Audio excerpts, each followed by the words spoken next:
Muy buenas tardes, ¿cómo les va? Empezamos una nueva emisión de Los Siete Locos. Bueno, como siempre, mucho tema en el programa. Vamos a hablar un poco de teatro, y no solo de teatro, sino del rol de la universidad pública, los institutos dentro de la universidad. Nos visita Mariano Saba, el director y dramaturgo Mariano Saba, que además es egresado de la UBA, de la carrera de letras de la UBA, y es miembro del CONICET. Vamos a hablar con él en el último bloque. En el segundo bloque va a estar con nosotros Inde Pomeráñez, la periodista Inde Pomeráñez, con su libro Blackie, una voz insumisa. Toma esta figura de Blackie. Los más jóvenes no deben saber ni quién es Blackie. Era una figura emblemática de la televisión y la radio argentinas, en los años 60 y hasta 70. Y en el primer bloque, un gran artista plástico con su nueva muestra en el Museo Nacional de Bellas Artes. Lo presentamos y charlamos con él. Ahí va. Daniel Santoro nació en Buenos Aires en 1954. Artista plástico. Estudió en la Escuela de Bellas Artes Prilidiano Pueyrredón. Es reconocido por trabajar con el imaginario del peronismo en distintos formatos: pintura, dibujo, objetos, maquetas e instalaciones. Recientemente inauguró su nueva muestra, Panorama, el Teatro de la Memoria, en el Museo Nacional de Bellas Artes. Panorama, el Teatro de la Memoria, se llama la nueva muestra de Santoro. Por un rato dejamos, siempre está, pero la iconografía peronista es un elemento más. En este caso es parte del paisaje. Eso es parte del paisaje porque hay de todo. Hay de todo. Sí, es como una especie de raconto. Viste, los panoramas en el siglo XIX, sobre todo, que fue cuando más se hicieron, eran como un espectáculo inmersivo, era digamos, una experiencia para volver a revivir. Eso es notable, contalo porque no es tan conocido, lo que eran los panoramas, ¿no?, en el siglo XIX. Y era muy habitual, y entonces era el gran espectáculo para revivir grandes epopeyas o grandes catástrofes. Hay uno famoso que se citó en la muestra anterior del padre de León Ferrari, de Augusto Ferrari, que hacía panorama. En Bellas Artes. Claro, que estuvo en Bellas Artes, en el lugar donde estoy yo ahora. En el segundo piso, sí. Y Augusto era un gran realizador de panoramas, que tiene que ver más con la escenografía, en realidad. Claro. Y hizo uno famosísimo que se llamaba Messina Distrutta, que es sobre el terremoto de Messina, del estrecho de Messina, que se destruyó Reggio Calabria y Messina. Bueno, era como estar en Messina poco a los segundos después de la catástrofe, y ver Messina toda destruida. Claro, porque es inmersivo, estás en el medio. Se hacía una plataforma, los edificios eran edificios para panoramas, eran circulares u octogonales, y ahí se ponían los telones con una iluminación más o menos adecuada. Era como estar en el lugar, ¿no? Una batalla, por ejemplo, Waterloo era también un famoso panorama. Y acá tuvieron que... Y acá se adaptó la sala, sí. Y hay un detalle, acá en Buenos Aires había un edificio de panorama, que después fue el Hotel de Inmigrantes, el primer Hotel de Inmigrantes, que es un edificio que se ve en el puerto, octogonal. No es donde está ahora el museo. No, es anterior. ¿Y es está? Anterior. Claro, ¿Existe? no existe más. Ese lo demolieron, porque era como un galpón medio. Pero era para panorama y no prosperó, porque no había gente que hiciera panoramas. Mirá vos. Y entonces lo convirtieron en Hotel de Inmigrantes, en el primer Hotel de Inmigrantes. Como decís, historia, ¿no? Y el director del museo, Andrés Duprat, la verdad que se portó bárbaro, porque no tenía una manera de mostrarlo si no era en una sala más o menos adecuada. Claro. Y esa estaba muy bien, pero había que redondearle los bordes. Exacto. Si no corta y esto... Claro, si no digamos, el ángulo arruina el efecto circular que tiene que tener. Exactamente. Entonces adaptaron la sala, un trabajo muy bien hecho, la gente se portó bárbara. Y quedó. ¿Estás contento sí, con el resultado? Muy contento. Ahora, ¿vos lo habías hecho pensando ya en esta muestra? No, en realidad surgió? lo estaba haciendo, pensaba que no tenía lugar para ¿Qué voy a mostrar un hacer lugar con adecuado. esto? Claro. Incluso era un poquito más corto y ya que tenía esta sala lo pude alargar un poco más, llegué a los 30 metros, 30 digamos, de metros desarrollo. en total, con todo el desarrollo. El desarrollo. Así que bueno. Ahora, se podrían desmontar, se Sí, separan. son módulos de 1,5 módulos. metros. Que es el ancho del papel en realidad, ¿no? que uso, un canso. Y bueno, eso también tiene cierta autonomía cada módulo, Claro. pero en realidad se juntan. ¿Te interesa más de esta manera? Exacto. Claro. Y es un panorama, en realidad, el espectáculo que se ve ahí, que traté más o menos de mostrar, es como los posibles colapsos, los finales o las transformaciones de esta era que se llama el antropoceno, digamos. O sea, estos últimos 300 años, si se quiere, en que el hombre estuvo realmente a cargo de la administración de los asuntos del planeta, para nombrarlo de alguna manera, y que en 300 años, que es muy poco tiempo para la historia de la Tierra, en 300 años hicimos bastante desastres, la verdad, que la administración no fue muy buena, que digamos. No pasamos los exámenes. Digo, lo estás contando desde el fin, ¿no es cierto? Claro, como si fueran, es un tiempo quebrado, como si fuera que se descubre después de millones de años, claro, se vuelve a descubrir eso que pasó ahí, que entonces es el misterio de qué fue lo que pasó, ¿no? Entonces, y después hay distintas escalas de tamaño. Esas son teorías también que se dice que hubo muchas civilizaciones humanas y que fueron olvidadas por los millones de años que transcurrieron, y que algunas eran, por ejemplo, los liliputienses, ¿no? Esa historia de los gigantes, otras eran gigantes, digamos, las distintas escalas. De alguna manera está metido ahí. Entonces, por ahí un hombre pequeñito así tuvo una civilización de millones de años de existencia en la Tierra, pero desapareció totalmente porque no dejó una huella, una marca en el territorio, algo que podría revelarse como existente, ¿no? Por intrascendente. Y ahora nosotros que tenemos este tamaño, digamos, estamos haciendo de la Tierra un problema enorme, ¿no? Somos los que llegamos ahí a un abismo. Entonces, un poco lo que es el espectáculo que gira en torno, digamos, a la persona que se pone en el medio del lugar, puede ver todas esas posibilidades de los probables colapsos de la Tierra, digamos, de qué manera podría llegarse a un final o de qué manera habría un cambio civilizatorio, porque también es la otra. No sé si esto es un final de la civilización o un gran cambio. Parecería que no se escucha demasiado todavía, las alertas, ¿no? Exactamente. Entonces ahí lo que hay es señales también en el paisaje, esos pájaros que atraviesan los árboles. Tremendo. Y hay también un diálogo que me parece que es la constante ahí. Por eso yo trabajé la carbonilla, porque la carbonilla es un árbol quemado en realidad. Es la huella de carbón. Y lo otro es la tierra, yo usé tierras, ¿no? Entonces esos son los dos colores que dominan todo, y el diálogo es entre esa trilogía que es la que conforma al planeta, que eso es la piedra, la madera y la carne, digamos. En cierto modo, cuando alguna de las tres, digamos, eso que está anudado entre sí, alguno de los tres no funciona, generalmente el primer síntoma se siente en la madera.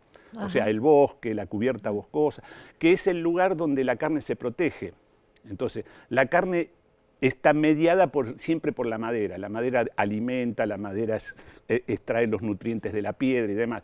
Cuando queda expuesta la carne a la piedra, ahí hay un gran problema. Esa es la desertificación, digamos, ¿no? Entonces, un poco todo se ve ese drama ahí, ¿no? Cuando, digamos, hay un tema que es lo más sensible, que siempre tiene que ver con la cubierta vegetal. Y eso está ahí, por eso hay mucho bosque y también hay mucha piedra viva. Y entonces, bueno, esas son, digamos, la Pero idea. también está pasado. No es un tercero que observa desde afuera, está en juego tu propia subjetividad. Sí, es la experiencia personal. ¿No es cierto? Sí. Mezclado, ¿no es cierto? Claro, con la experiencia porque humana, pero también la personal. Sí, yo lo pensé eso en distintas islas, es como un archipiélago lo que hay ahí, hay como una inundación. El agua es el nutriente de todo, esa trilogía, y entonces en ese archipiélago hay islas de todo, hasta la isla de la militancia, por ejemplo. Sí. Hay un bosque tallado con las figuras de las grandes, ¿viste? Mao Zedong, Lenin, Eva Perón, y bueno, están los chicos ahí un poco desolados, ¿no? Un poco sin poder resolver, porque siempre hay esta cosa juvenil de querer solucionar las cosas, ¿no? Digamos, tener una idea de cómo se arregla esto. Y ahí aparece la militancia de los 70. De los 70. Que vos fuiste un militante claro, de los 70. sí, inevitablemente sí. Claro, no, pero es que... eso es mi experiencia, claro, en mi experiencia ahí, claro. Después hay otra pequeña isla que es la isla de la soja, y que también un poco tiene que ver con la codicia en ese sentido, ¿no? O sea, resume un poco todo. Y después hay otra isla que es una piedra en realidad, y hay dos personajes que están en lucha y ahí lo estamos viendo, sin reconocerse, claro, que sí. es un poco eso es un poco la parte más angustiosa, ¿no? De que de todas maneras no hay nada, ya no queda nada y sin embargo quiero que desaparezca, ¿no? Claro. Están los Igual dos tapándose la cara, ¿no? Sí, totalmente. Y están los niños peronistas con los guardapolos hay blancos, algunos por ahí dando vueltas sí, también, los sí, que personajes resisten. de siempre resisten, dice Santo. Pero están, no sé, están también, tantas cosas. Sí, hay de todo. Está sobre todo Borges presente, porque también digamos, hay otras cosas en la muestra también, ¿no? Hay unos libros, Quería hablarte de esos un teatro, libros. Sí, y hay alguna un teatro, vez yo los había visto, no me digas dónde, en alguna muestra sí, anterior. en otras muestras también mostré. Son extraordinarios. Sí, siempre libros. muestro los libros que corresponden a ese periodo, digamos, de donde estoy haciendo la muestra. En este caso muestro 7 libros que también los acabamos de editar. Hay una nueva edición de los libros de apuntes, se llaman así. Los libros de apuntes, sí. Este es el segundo tomo, el que sale ahora, lo vamos a presentar en el marco de la muestra. Y sí, de Editorial Octubre. Y son unos... ¿Se pueden comprar esos libros? Sí, están en el museo en venta, sí. Y en total entre los dos tomos son 1000 y pico de páginas. O sea, son todos los libros en facsímil, digamos, como están hechos, sin paginados, sin nada. Es lo que... día por como día. los vemos ahí, son copias de los originales que vemos es un ahí en la facsímil muestra. de eso, y es lo que va saliendo en el día en una mañana de bar, que yo trabajo en la mañana en los bares, ¿no? ¿Y en los bares haces esos dibujos? Hago esos bocetos y son ideas que después trabajo. ¿La gente no se te para a mirar? Bueno, a veces sí, pero me pongo en lugares que no soy tan visible. En algún rinconcito. Sí, en un rincón. Pero, digamos, ahí en la muestra está eso, están los libros, los muestro un poco porque son también mi teatro de la memoria, porque en cierto modo todos los días ahí... es el teatro personal. Claro, ¿no? claro. Sí. Y después está ese otro teatro que es, hay un dibujo en la pared también que es un esquema, ¿no? Y un pedazo de lo que sería un Aleph, o sea, el gran teatro de la memoria, la gran invención literaria, ¿no? Claro. Es el Aleph borgiano, o sea, todo lo que pasó, lo que va a pasar, lo que está pasando, todo en una pequeña esfera. Sí. ¿Cómo es la estructura interna de esa esfera? Es lo que yo traté de esquematizar en ese dibujo directo en la pared con carbonilla. Precioso, y en algunos otros. Ese lo hiciste ahí en ahí mismo, sí. En que el es, museo, que es un sala. poco, yo detecté que Borges trae un poco la idea de Oriente, de hindú sobre todo, que tiene que ver con lo karmático y demás. Entonces, el hilo de tiempo, la estructura del tiempo, ¿no? que es lineal aparentemente, en realidad es torsionada, ¿no? Es una especie de helicoide. Los hindúes tienen una concepción de eso que hace que nada de esto se pierda, no es que las cosas pasan y listo, sino que quedan enredadas en el límite karmático del universo. Que bueno, las proporciones, las cosas esas son cuestiones ya mucho más complejas, pero seguro. Digamos que no van a ningún lado, quedan en torno a nuestro universo y quedan dando vueltas ahí, y eso va conformando una especie...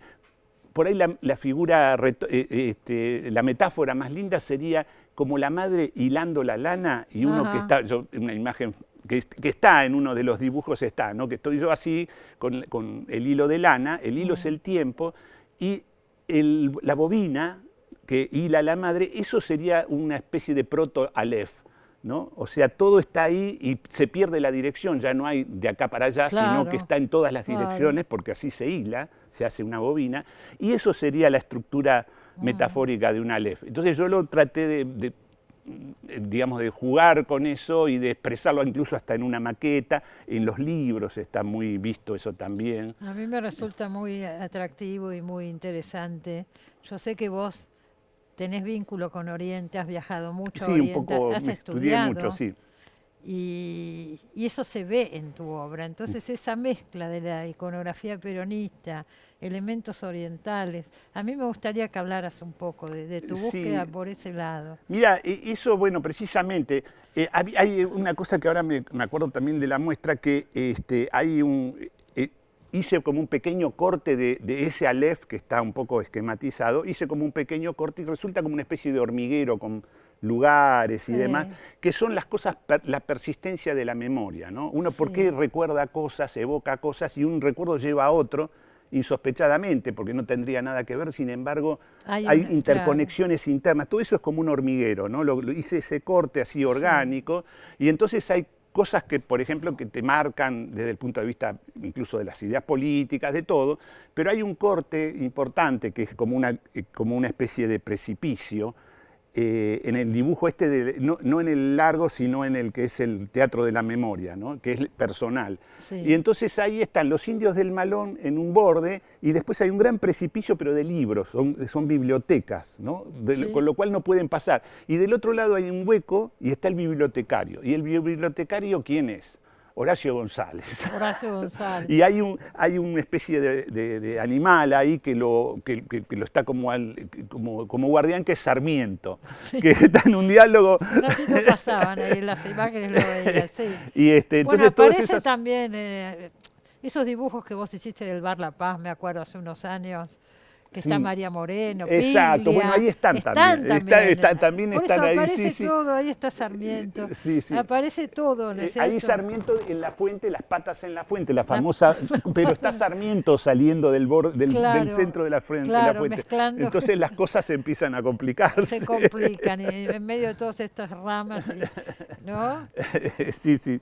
Vos trabajaste también, estudiaste mucho caligrafía oriental, ¿no es cierto? Sí. Eso es una cosa que paralela a eso, cuando hice varios viajes y demás, y después me encontré acá, por una casualidad, yo venía de Singapur de hacer unas muestras y me enganché mucho, conocí a algunos calígrafos y estaba intentando hacer caligrafía, esto a principios de los 90.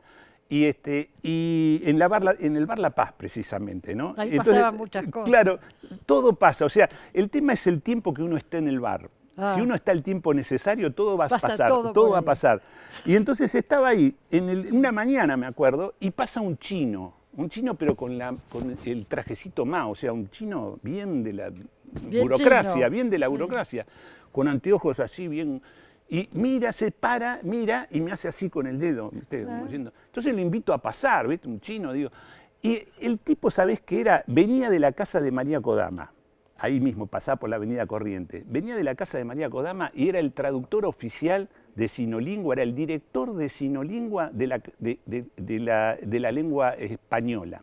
O sea, el mayor especialista de China de la lengua española, que estaba a cargo de la traducción al mandarín de las obras completas de Borges.